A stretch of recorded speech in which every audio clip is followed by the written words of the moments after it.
Hi ಎಲ್ಲರಿಗೂ ನಮಸ್ತೆ. Welcome to tasty cooking with Navi channel.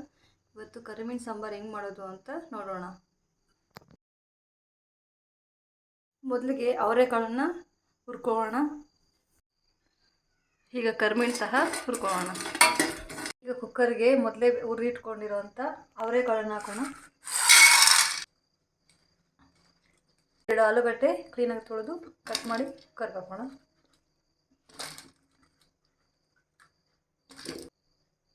ಹಾಗೆ 3 ಬದನೆಕಾಯಿ,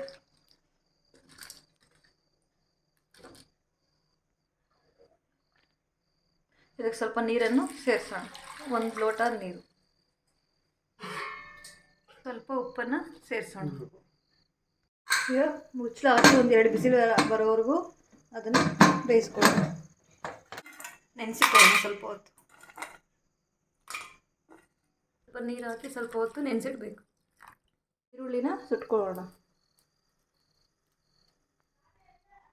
ಕರಿಮೀನು ಸಾಂಬಾರಿಗೆ ಬೇಕಾಗಿರುವಂಥ ಮಸಾಲೆ ಪದಾರ್ಥಗಳು: ಕೊತ್ತಂಬರಿ ಸೊಪ್ಪು, ಸುಟ್ಟಿಟ್ಕೊಂಡಿರುವಂತಹ ಈರುಳ್ಳಿ, 4-5 ಬೆಳ್ಳುಳ್ಳಿ, ಮತ್ತು ಇನ್ನೊಂದು ಈರುಳ್ಳಿ, ಹುಣಸೆ ಹಣ್ಣು, ಮೊದಲೇ ಬೇಯಿಸಿಟ್ಕೊಂಡಿರುವಂತಹ ಅವರೆಕಾಳು, ಬದನೆಕಾಯಿ, ಆಲೂಗಡ್ಡೆ, ಹೀಗೆ ಎಲ್ಲನೂ ಮಿಕ್ಸಿಗೆ ಹಾಕ್ಕೊಳ್ಳೋಣ.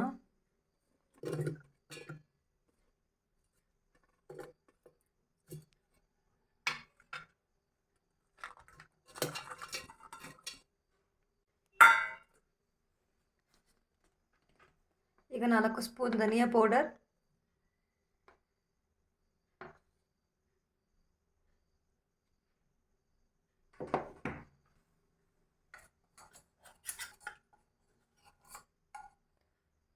1 ಸ್ಪೂನ್ ಮೆಣಸಿನ ಪುಡಿ, ಸ್ವಲ್ಪ ಅರಿಶಿನ ಪೌಡರ್. ಈಗ ಇದನ್ನೆಲ್ಲ ಮಿಕ್ಸಿ ಮಾಡಿ ಇಟ್ಕೊಳ್ಳೋಣ.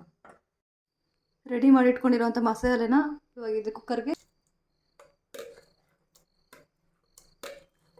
10 ನಿಮಿಷ ಚೆನ್ನಾಗಿ ಬೇಯಬೇಕು. ಈ ಥರ ಸಾಂಬಾರು ಚೆನ್ನಾಗಿ ಕುದಿಯೋವಾಗ ಈಗ ಕರಿಬೇಡನ್ನು ಇದಕ್ಕೆ ಸೇರಿಸೋಣ. ಜಾಸ್ತಿ ಹೊತ್ತು ಇಡಬಾರ್ದು, 5 ನಿಮಿಷ ಅಷ್ಟೇ.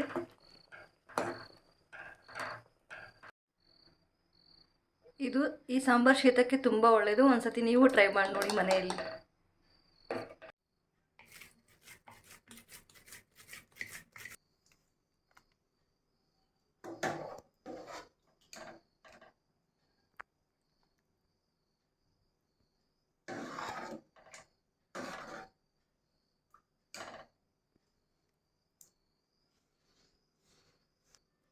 Thank you.